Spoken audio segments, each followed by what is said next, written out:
It's Laura Eubanks of Design for Serenity with your succulent tip of the day, and we are on day 4 of our project in Chula Vista. This is a front and a backyard, so we anticipate being here at least 6 days total. And this has been a big day. We've brought in a total of 12 and a half yards of soil to create our ebbs and our flows and our movement. Justice here is still working on moving dirt. We haven't really got a lot done in the front yet. The party is in the back, so come on around. We're gonna have our flagstone walk path here. So the guys brought in some dirt. See, again, don't kill yourself and don't fix it if it ain't broken. Rather than digging out for the path, bring soil, add to the sides, okay? Add dirt rather than taking it away. Save you a bunch of time.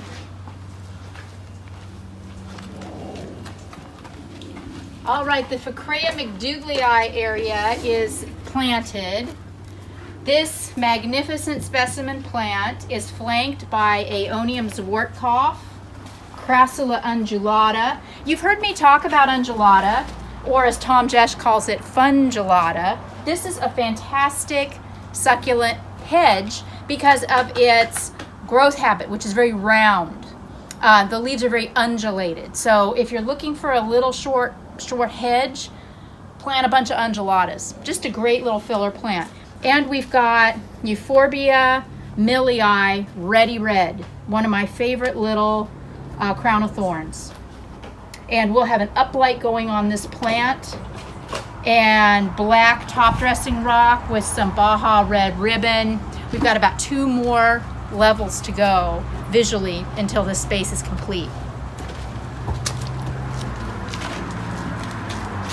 Randy's over here working on pots. We decided to do a party in the pots. I had originally thought I might want to do specimens, but meh, you know. Let's party. Yeah, so we decided to do lots of fun things in the pots instead of just single specimens. Aw, look at Viv over here making pretty in the bicycle. There's a lot of overgrown junk. So this is, you know, this bike is pretty beat up, but I like that. It's very, what do we call it, rustic. And Viv is doing a really beautiful job of tightening it up with little specimens that we picked up at Oasis, Water Efficient Gardens. Oh, and look at here. See, here's our 2 party pots up here. We've got spillers in each of the pots too. This is SEDUM CLAVATUM, or donkey tail. So this will eventually spill all the way down the side of the pot. And over here we've got Xerosclepis, a Crassula, which will also spill down the side of the pot. And back here we finished up the Alobanesi area by adding 3 Aloe Cameronii in the middle, and the Starfish Aloe, which I pulled out of a client's garden in Carlsbad at least 3 or 4 months ago, and it's been sitting in my side yard as a cutting, and look, it bloomed. This doesn't even have a root, but this will turn very red. It'll be beautiful right there. And we've got our great big barrel, so sexy. Okay, moving on.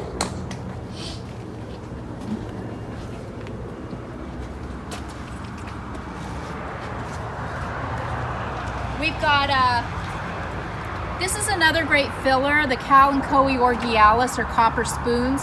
A really tidy little hedge, little shrub. Just brought a lot of really pretty color into the space. Agave cream de menthe. I planted a trio of 5-gallon specimens to give the space more weight. This old half whiskey or wine barrel, you see we've left some space. I'm gonna do chunky rubble rock top dressing in here to finish this pot. Over here, we've got Hesperaloes, we've got AEONIUM silks, and some Crassula platyphylla, and another one of those Clavatum. So this is a really, really fun, tight pot.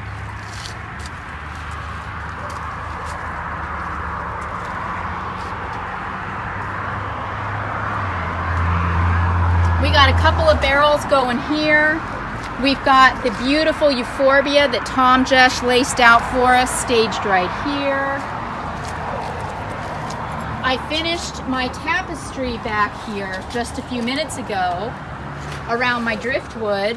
I will be adding white creva in here and staging the client's seashells. So this is going to be really pretty. Also tomorrow or Monday, I'm going to bring some moss and I'm going to pack in this section of driftwood here and plant that up. That'll be really cute too.